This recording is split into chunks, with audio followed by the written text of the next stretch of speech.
Olá, está começando o Eliana Barbosa Show, que traz para você temas muito interessantes, onde vamos tirar as suas dúvidas sobre os mais diversos assuntos, sempre pensando na sua inspiração e transformação. No programa de hoje, vamos falar sobre decepção amorosa. É impressionante o número de pessoas que ainda em pleno século XXI sofrem decepções amorosas. Isso me espanta, sabe por quê? Porque só se decepciona com um amor aquela pessoa que coloca esse amor acima de tudo em sua vida. Aquela pessoa que não se ama em primeiro lugar, não se valoriza e não entende que as idealizações a respeito do amor geralmente são muito perigosas. Para falar sobre esse assunto, está aqui conosco a psicóloga doutora Eliete Nogueira. Seja bem-vinda, doutora Eliete, muito obrigada pela sua presença. Eu que agradeço. Nós vamos discutir hoje justamente sobre esse assunto tão importante na vida das pessoas. Mas antes, porém, nós vamos chamar o repórter Paulo César, que está nas ruas conversando com algumas pessoas e trazendo para nós a experiência dessas pessoas em relação às perdas amorosas. Durante esses 3 meses aí, houve um desentendimento, uma briga? Sim, houve. Qual foi o motivo? Ciúmes. Como é que vocês se entenderam? Conversando. Conversando a gente se entendeu. Você acha que o diálogo é importante? Sim, o diálogo é muito importante num relacionamento. Se não houver diálogo? É difícil se entender. Crise dos 3 anos, dos 7 e há quem diga dos 13. Fases que o relacionamento passa, que também são chamadas de períodos de adaptação, de convivência a 2. Com este casal, não foi diferente. Como é que supera essas crises? Eu acho que, em primeiro lugar, a compreensão de um com o outro, a compartilha, né? A gente compartilhar com os problemas, não só com as coisas boas, né? A gente compartilhar dos problemas, um sempre ligado ao outro, né? Tentando ajudar. Crise sempre tem. Sim, todo dia a gente está passando por crise, entendeu? Mas a gente está sempre, com certeza. E supera? Com certeza. Por isso que fazem 30 anos que nós estamos juntos. Qual que é o segredo para superar e durar um casamento tanto tempo? Primeiro, amor e fé em Deus. Em primeiro lugar, tudo isso daí é compreensão. Tem que um ajudar o outro, ter respeito em primeiro lugar. Amor. Tenho 2 filhos ótimos. Mas há momentos mais de felicidade do que de problema. Ai, felicidade, graças a Deus. Qual conselho que a senhora dá para quem está começando, está casando agora? Muito respeito e fé em Deus em primeiro lugar. Se não tiver Deus, não tem nada. Doutora Eliete, é impressionante o número de pessoas que estão sofrendo por causa dessa perda amorosa. E eu fico impressionada porque a gente vê falar demais das mulheres. As mulheres choram, esbravejam, desejam o mal do outro, do companheiro, mas os homens também sofrem decepções amorosas, não sofrem? Com certeza, homens e mulheres não estão isentos disso, não. Então, homens também sofrem, só que como nossa cultura, as mulheres falam mais, compartilham mais de seus sentimentos, fica a ideia de que as mulheres sofrem mais por causa de amor. Mas os homens também sofrem e sofrem muito. Até porque os homens, quando eles resolvem falar alguma coisa para alguém, eles são considerados bobos, sofrendo por amor, que isso? Então, parece que o amor não é um sentimento privilegiado das mulheres, né? Então não dá-se o direito ao homem ter esse sentimento. Mas ao contrário, eles também sofrem, eles também querem carinho, atenção com todos. Com certeza. E por que a gente nota, às vezes, que tem pessoas que superam mais rapidamente e outras que ficam realmente assim, como se tivessem perdido o chão? Eu penso que elas colocam tanta expectativa no outro, né, que elas não conseguem, na hora que aquele sonho acaba, colocarem a vida em ordem novamente. Qual a diferença de postura entre essas pessoas? Elas pensam diferente, não é? Isso.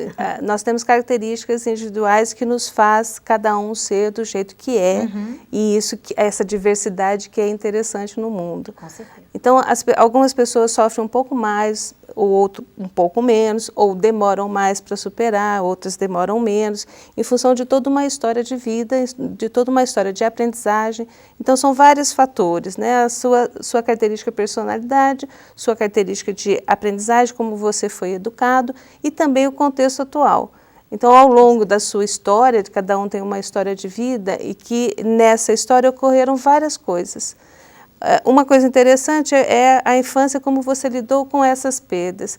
Então, só uma dica, acho que é importante você participar de esporte, né? No jogo de futebol, você aprende a perder e a ganhar. Isso. São aprendizagens pequenas, cada um a seu nível, mas que ajudam muito para a vida futura. Quer dizer, então eu também posso perder e ganhar no amor, eu posso ter decepções e no outro dia acontecer algo que supere, que você reencontre o seu amor e que seja amada. Então é possível você ter, construindo valores que dão uma fortaleza, que dão mais resiliência, que dão mais suporte para você fazer essa superação. Com certeza. E no processo da decepção amorosa, a gente percebe que as pessoas passam por fases. Na primeira aquele susto, como são essas fases? Isso, eu acho importante essas fases porque a gente pode achar que ela está desequilibrada e na verdade é um estágio. Então você tem um primeiro momento em que você se isola, em que você nega a situação da desilusão, né? Não é possível que ocorra comigo e eu não quero falar com mais ninguém. Um outro momento, um outro estágio em que depois que superado esse, você vai para a raiva do outro, né? Eu quero que ele morra, eu quero que aconteça alguma coisa, enfim, você tem raiva de si também. Por que que eu fui acreditar? Por que eu acreditei tanto, porque eu investi tanto, porque eu não fui mais esperta ali ou aqui, porque eu deixei. Aí a pessoa começa, e se eu tivesse feito diferente? Então esse se já entra na barganha. Né? Então já se é a terceira fase. já é a terceira fase. E se eu fizer isso, então ele volta, ou se eu fizesse aquilo, ele volta. Então você já começa a negociar com os seus próprios sentimentos. Depois você entra na depressão, que é o estágio mais perigoso e talvez você precise realmente de uma rede de apoio próxima ou até de um profissional. E a aceitação, que é o momento em que você tem a clareza de todo esse processo e aí pode se autoavaliar de uma maneira mais madura e enriquecer essa experiência consigo. Então você, na aceitação, consegue ponderar, eu fiz isso, fiz aquilo, a minha ilusão pode ser mais realista, eu não preciso mais idealizar tanto, e aí você tem essa fase que pode demorar, então isso é interessante também. Cada um tem um tempo, pode durar 3 meses, pode durar 5 meses ou um pouco mais, mas a gente tem que obedecer esse tempo. E é importante que as pessoas entendam isso, porque muitas vezes as pessoas ficam cobrando dos outros, você tem que reagir, saia logo desse buraco, e não é bem assim. Cada pessoa tem o seu tempo, e a gente precisa respeitar essas fases. Muito bom, nós vamos conversar muito mais, daqui a pouco nós vamos receber 2 convidadas que passaram por decepção amorosa e estão ali naquele processo de superação e elas vão compartilhar com a gente a experiência dela. Fique ligado, depois do intervalo nós vamos mostrar aqui a história da jovem Karen que se decepcionou com a pessoa que julgava ser o amor da vida dela. Voltamos já.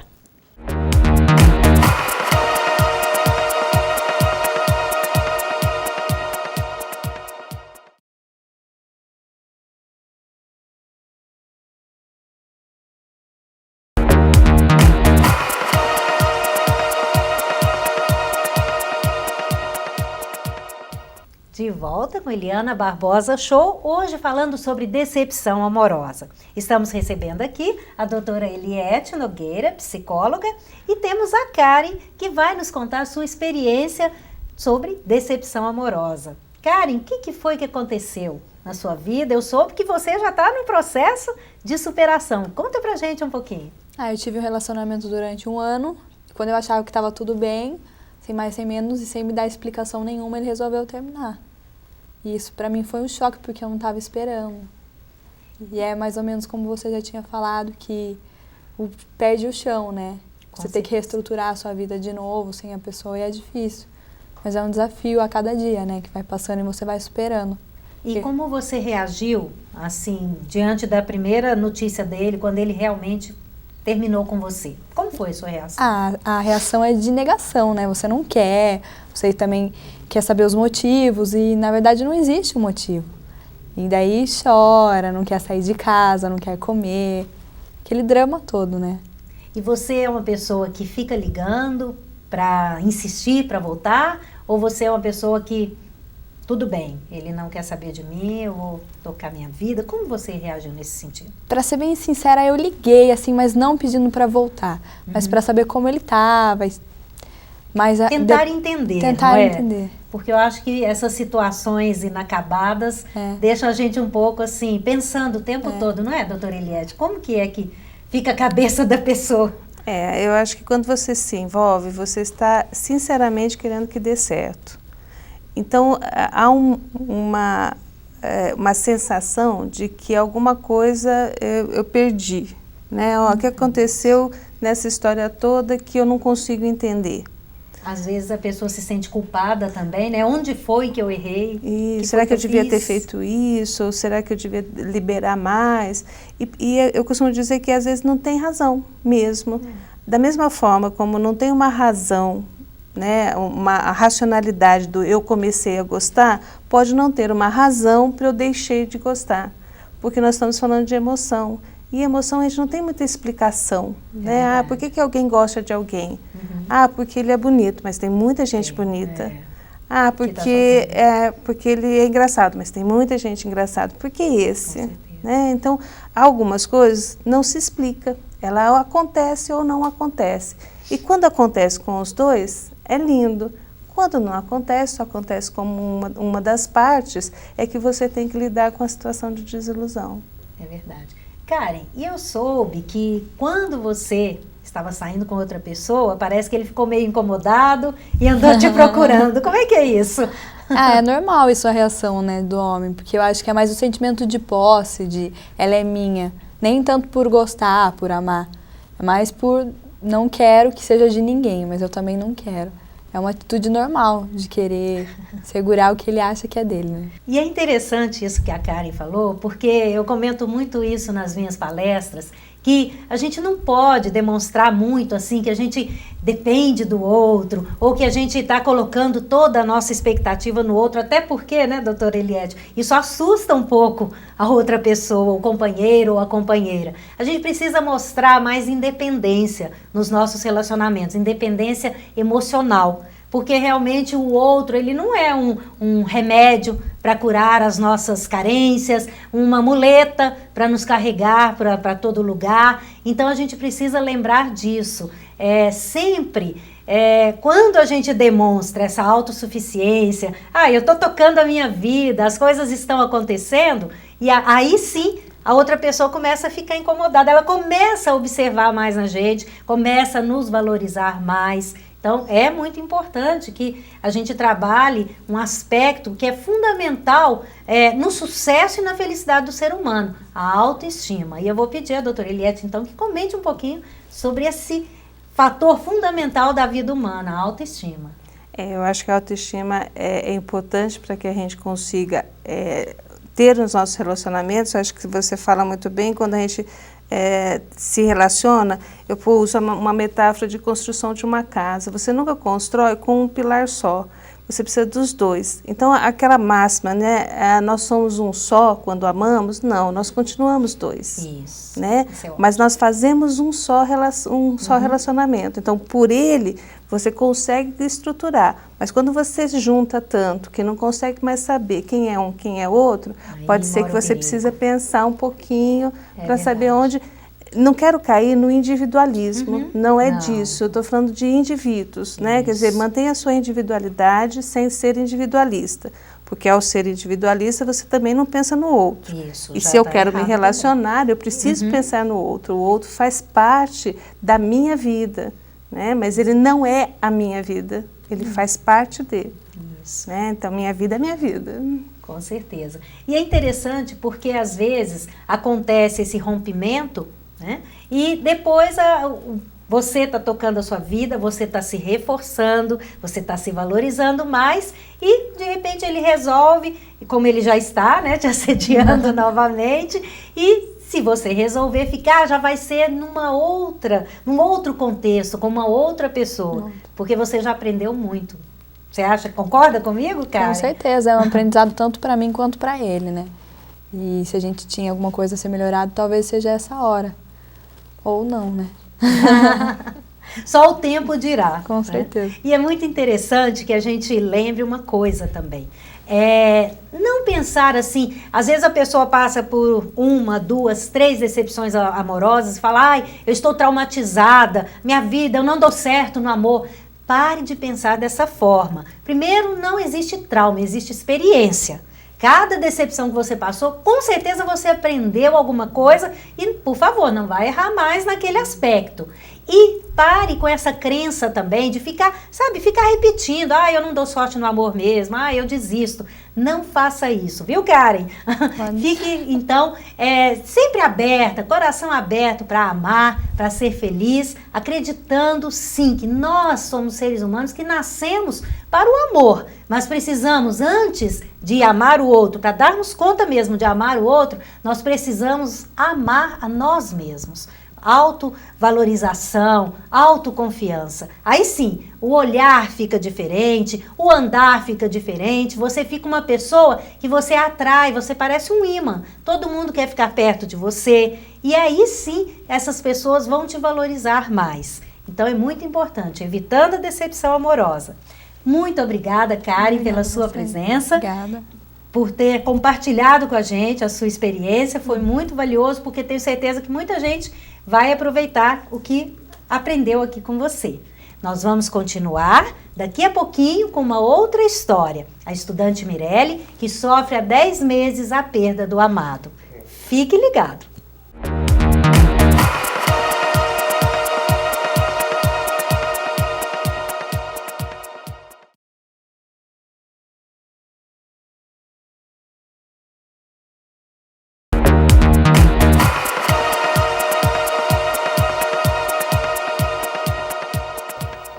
De volta com Eliana Barbosa Show, hoje falando sobre decepção amorosa. Nós estamos aqui com a psicóloga, a doutora Eliette, e temos agora a convidada Mirelle. Seja bem-vinda, Mirelle. Obrigada, Eliana. Você veio aqui para contar a sua experiência, né? E eu fiquei sabendo que você é uma pessoa que idealizou muito o amor e acabou se assustando com a realidade como ela é. Conta isso pra gente, por favor. Eu acho assim que todo mundo é assim, porque foi o primeiro. Foi o meu primeiro relacionamento. Então eu acho que todas as adolescentes, todas as pessoas que passam por isso pela primeira vez, elas idealizam que é com aquela pessoa que você vai se casar, é com aquela pessoa que você vai ter filhos e que você não vai ter mais ninguém além dela, porque a gente entra num relacionamento e a gente espera que tudo dê certo. É o conto de fadas, né? Exatamente. Que a gente cresce ouvindo isso. A gente não imagina que por algum momento pode não dar certo, por algum momento aquela pessoa pode vir e puxar o seu tapete, acabar com aqueles seus planos. E daí, de repente, você vai se envolvendo, quando você vê que você acha, eu vou casar daqui quanto tempo, eu vou ter filhos, imagine como vai ser minha vida com essa pessoa. Aí ela vem e fala, não te quero mais. Não foi essas palavras que ele usou, mas foi o que ele quis dizer. Ele disse, olha, eu não quero te fazer sofrer, eu gosto muito de você, mas eu não quero ficar com você agora porque eu quero curtir minha vida. Aí eu pensei, poxa vida, se ele gosta de mim, por que ele não quer ficar comigo? Então, na realidade, eu tive 2 tombos. Foram 2 quedas. A primeira quando ele falou, não te quero mais. E depois, quando eu descobri que ele estava namorando com uma outra pessoa, que ele falou, que daí eu falei, pera, como assim? Ele terminou comigo, falando que não queria nada sério com uma outra pessoa. E daí, de repente, 3 meses depois, ele me aparece com outra, né? Coloca namorando num site de relacionamento, coisa que ele nunca tinha feito comigo, leva essa outra pessoa a sério. Aí eu passei todo aquele estágio de isolamento, que eu não queria sair, que eu achava a última das mulheres do mundo, que eu comecei a me achar feia. Falei, será que o problema é comigo? Eu tentava me explicar, achar explicações do que eu tinha feito. Será que eu era muito feia? Será que eu tinha sido muito brava? Será que eu tinha que ser mais paciente? Se ele marcava às 8 comigo e aparecia às 10h30 da noite? Será que eu tinha que deixar tudo aquilo e falar, não, meu amor, eu entendo, não é assim, eu entendo o seu trabalho, por mais que tenha sido de trabalho. Então eu comecei a idealizar, falar, peraí, o que eu fiz? E daí a gente começa a se perder, daí chora. Mas passa, né? Vai passando com o tempo. Com certeza você já está numa fase bem mais adiantada. Tem a fase da raiva, né? Que a gente sente raiva, fala, não quero ver mais. Mas hoje eu tenho o sentimento de que eu quero que ele seja muito feliz. Ótimo. Eu tenho, assim, absoluta certeza que eu vou encontrar uma outra pessoa, que eu vou ser feliz com uma outra pessoa, que ele não é o único homem do mundo, que eu sou uma menina bonita, eu sou inteligente. Então eu aprendi a olhar mais pra mim. Eu falei, não, Mirelle, você tem que olhar pra frente, seguir sua vida, porque foi o que ele fez. E o que tiver que ser, o que tiver que acontecer, vai acontecer. Então hoje eu tenho os pés no chão pra isso. Mas foi foi um estágio, foi um deserto, vamos dizer assim, porque eu chorei bastante, eu sofri bastante, eu me magoei bastante. Com certeza. Doutora Eliette, o que a senhora tem para dizer sobre essa passagem na vida da Eu acho um mulher? bom exemplo, né? Porque essa história se repete, como ela disse, se repete em muitos adolescentes que idealizaram um amor único, um amor com um príncipe encantado, que vem até também da nossa história, que é contada. Então, eu acho um belo exemplo, inclusive, de superação. Ela passou pelo sofrimento e passou profundamente, então não foi só, passou. Ela realmente vivenciou o sofrimento, né? Quer dizer, então agora vamos cicatrizar. Isso. E ela está Vida tentando nova. vida nova. Então, estou na cicatriz, mas já tenho algumas frases que compõem e que podem ajudar. Lá, eu sou bonita assim. Isso. Se não aconteceu, não aconteceu, né? Porque de novo a emoção do amor é um acontecimento. Claro, e como um acontecimento e não tem uma razão, então eu deixei alguma coisa de fazer ou eu sou feia. Não, ela é bonita, ela tem a sua personalidade forte e uma boa personalidade, ela quer um amor bonito para ela, não aconteceu com esse, mas isso não significa que não acontecerá, muito pelo contrário, acontecerá sim. Isso, ficar de coração aberto. Muito bom, foi muito interessante conversar com você, Mirelle. Vamos aproveitar que você está aqui, vamos chamar algumas pessoas na rua, porque elas têm perguntas também para fazer para todos nós, para a gente compartilhar essa experiência. Vamos lá. O que fazer quando o ex que causou uma decepção pede para voltar? Isso aí, hein? É complicado. Vê que perdeu, quer voltar. Depende muito do que ele fez para você, lógico. Pelo menos esse é o meu ponto de vista. Primeira coisa é dar tempo ao tempo, você se refazer. Olha, uma coisa que eu acho muito interessante, muitas mulheres fazem, homens também, mude o visual, comece a fazer um curso novo, sabe? Vá para academia, mude um pouco a sua vida para essa pessoa ver que você não é mais aquela mesma pessoa, bobinha, que vai acreditar em tudo. Se for para voltar, você vai voltar, mas uma pessoa diferente, que não vai se iludir tanto, porque essa ilusão, essa idealização é que faz com que você caia, com que você se assuste, porque ninguém é perfeito. Então isso é muito importante. O que a senhora acha, doutora? Eu acho que é uma resposta difícil e só quem pode dar é ela mesma, porque ela tem que se auto-observar, observar os próprios sentimentos para ela poder ter essa resposta. Embora ela procure essa resposta com outros, não está nos outros, está nela. Isso. Né? Isso e tem que ser muito bem pensado, porque, de novo, são sentimentos. Então, não se recrimine se quiser voltar, mas saiba dos riscos agora. Existem riscos, né? Não é mais uma volta ingênua, é uma volta madura. Eu acho interessante, porque conheço casos de pessoas que sofreram decepção no próprio casamento, traições, tudo, e que o amor é muito grande, houve o pedido de perdão do companheiro, tudo, e foi muito interessante, porque a pessoa aceitou, mas é um susto para a mulher, às vezes, ela sair do conto de fadas, né? Ela ter que assumir que todo mundo erra e que o casamento é como se fosse um cristal, né? Quando esse cristal trinca, realmente ele não vai ter mais aquele mesmo valor. Então é preciso repensar se realmente vale a pena e começar com outra cabeça. Vamos à nossa segunda pergunta. Olá, gostaria de fazer uma pergunta. Tem como evitar uma decepção amorosa? Evite a decepção amorosa com tudo isso aqui que a gente já falou aqui. Não coloque todas as fichas no parceiro, por favor. Você é a pessoa mais importante da sua vida. Você é especial. Você tem que sentir isso dentro de você para que ele também veja. Se você for uma pessoa boazinha, que faz tudo para agradar o outro, você não será valorizada. Tá certo? Não estou dizendo para você ser má, não. Estou dizendo para você ser boa, humana, justa, mas seja você mesma. Fale sim quando quiser dizer sim e diga não sempre que necessário, sem culpas. Assim você vai deixar escrito na sua testa: eu me respeito. E aí todo mundo vai te respeitar. Vamos a uma terceira pergunta. Decepção amorosa sempre deixa trauma? Eu não acredito que sejam traumas, eu chamo isso de experiências, mas eu vou pedir à especialista, a doutora Eliette, que fale mais sobre isso. Então, sempre deixa traumas? Não, né? Sempre deixa aprendizagens, experiências, sempre deixa alguma coisa, uma história marcada, uma cicatriz. Agora, o que significa um trauma? Algo que impede você de viver. Né? Então, se está impedindo você de viver, procure um profissional para que ele dê esse apoio, porque pode ser que tenha pessoas que não consigam superar essas experiências, essas situações e realmente precisam de uma pessoa. Então, eu não acredito que exista um trauma insuperável, que toda vez que tem uma desilusão, eu tenho um trauma. Eu tenho sim uma aprendizagem e é com essa aprendizagem que eu uso. Dolorosa, como boa parte das aprendizagens.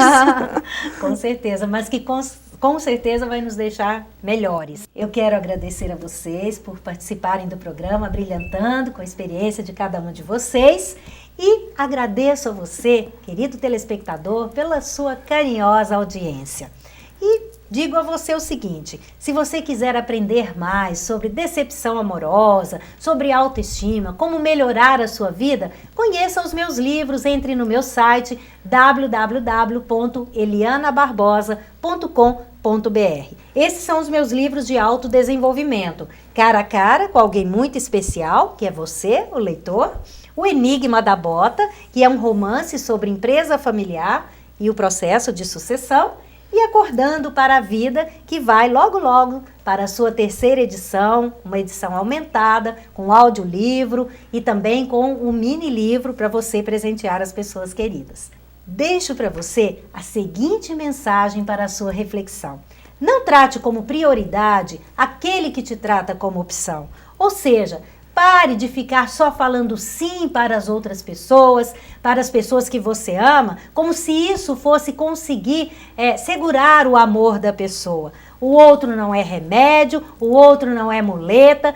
Pare de se sentir uma metade procurando a sua outra cara metade, porque você vai acabar encontrando uma pessoa que também está com a autoestima baixa, ou seja, sinta-se inteiro. E aprimore cada vez mais a sua autoestima. Ou seja, sinta-se um sol, abasteça-se de luz, de calor, de alegria de viver, de vontade de ser uma pessoa melhor. Ame-se, elogie-se, faça declarações de amor para a pessoa mais importante da sua vida, que é você. E dessa forma você vai se sentir como um sol. Ou seja, o que o sol faz? O sol ilumina, o sol aquece, o sol irradia calor. E é isso que cada ser humano precisa ser na vida. Vamos desenvolver essa capacidade de sermos melhores e fazermos os outros também pessoas melhores. Muito obrigada por tudo e prepare-se, porque no nosso próximo programa vamos falar sobre a importância do perdão para a nossa saúde e prosperidade. Um grande abraço e até o nosso próximo encontro.